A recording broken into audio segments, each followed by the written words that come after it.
Hey guys, how are you doing today? I hope you are doing amazing and fantastic and wonderful. So today's video is all about Cozyopoly. So I know that I didn't do Cozyopoly last month because it was super busy with getting the wedding ready and everything, but as promised, I am back for November's Cozyopoly. So as usual, if you want to download Cozyopoly, I've got links down below and you can download the cards and the board and everything like that. I love seeing everyone's Cozyopoly boards for when they roll at the beginning of every month. It makes my heart super happy.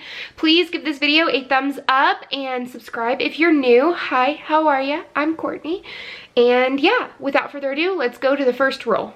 All right, so here's Cozyopoly board. Don't mind the covers. I'm drying them out, so like it doesn't look the prettiest, but that's not what we're here for. We're here for the very first roll of Cozyopoly for November 7. So let's see. 1, 2, 3, 4, 5, 6, 7. Oh, we're going to be reading a cozy companion book. So a book that has a cozy companion, a little animal. Let's see what I pick. So the very first roll was a cozy companion.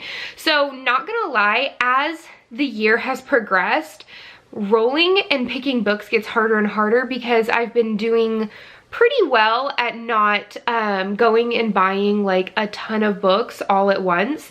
So then it gets limited and limited the more that I read on what I can pull from my shelf. So I'm probably at some point going to have to do a cozy haul either from the library or I'm gonna have to do it from Barnes & Noble or something like that. But no, don't like get worried or anything, but I was able to find this on my shelf. Apparently, I have only read the first like 4 or 5 of the Magical Bake Shop Mystery Series by Bailey Cates, who is also Bailey Cottrell. Yeah. And I am so excited. And of course, this counts as Cozy Companion because she has her little magical companion right there. And there's also a cat at the bake shop and everything like that. And I'm really excited to learn more about Katie Lightfoot and everything like that. I might end up even binge reading the rest of them because I have all the way up to the newest one. Like, I pre-order them. So there's no reason for me not to binge read them because I have them, right? So that was my companion, my cozy companion's pick. Let's see what roll number 2 has for us. Roll number 2. We've got 9. Let's see. 1, 2, 3, 4, 5, 6, 7, 8, 9. Crafting cozy. We've got a crafting cozy. All right. We can do this. We've got this. All right, so roll number 2, not 4, 2, was a crafts cozy. So this is the one that like I really had to like dive deep and dig for a craft one that I wasn't already up to date with on my bookshelves. But I was able to get Patterned After Death. This is by Elizabeth Lynn Casey. This is part of the Southern Sewing Circle's mystery series, and I love this series. This is probably one of the OG series that got me hooked on cozy mysteries. So much so that I had to go and make sure that I hadn't read this yet. I had to look on Goodreads, and then I had to go, okay, but if this is my only physical copy, I know that this is like book 10, 11, something like that. So I had this series on 2 different apps. I had it on I had it on Nook, Barnes & Noble's Nook, and I had it on iBooks because I remember reading this series and it didn't have, iBook didn't have all of them. So then I'd have to go to Nook, but the Nook might not have all of them. So then I had to go back to iBook and it was like back and forth.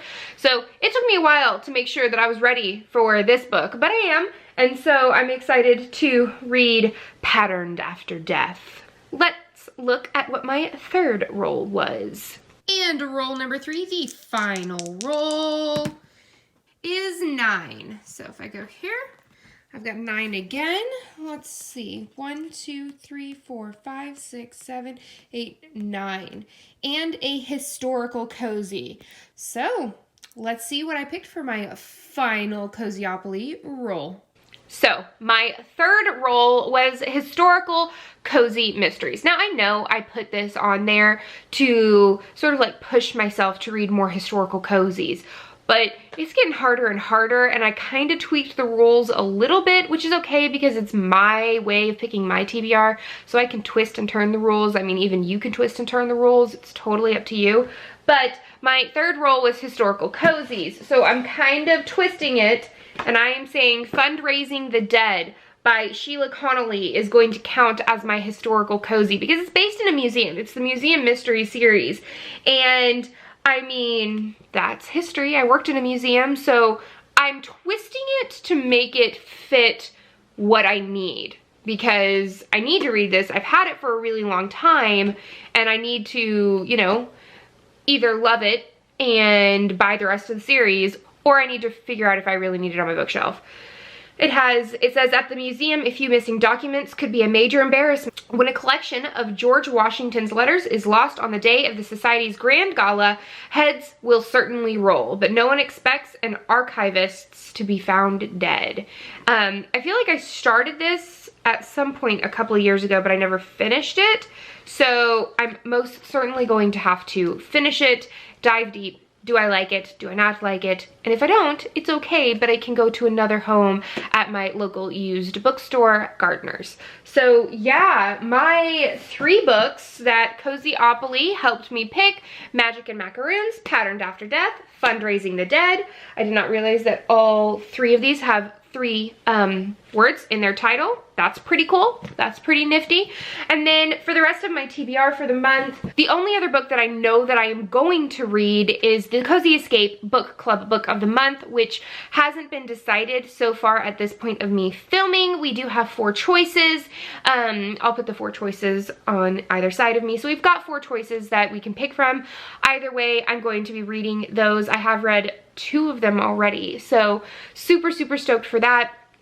And then whatever else, you know, I'm fancying at the moment. I've been reading an average of 5 books a month, which is pretty good, but I really don't think I'm going to make my Goodreads goal of 80 books in the year. Last year I'd read over 100, but it was less busy last year. This year's been really, really busy, so I've read 60 books so far, and we'll see how it goes. What are your books that you're excited to read for the month of November? Let me know down below. Please give this video a thumbs up and subscribe if you haven't already. And until next time, guys, happy reading. Bye.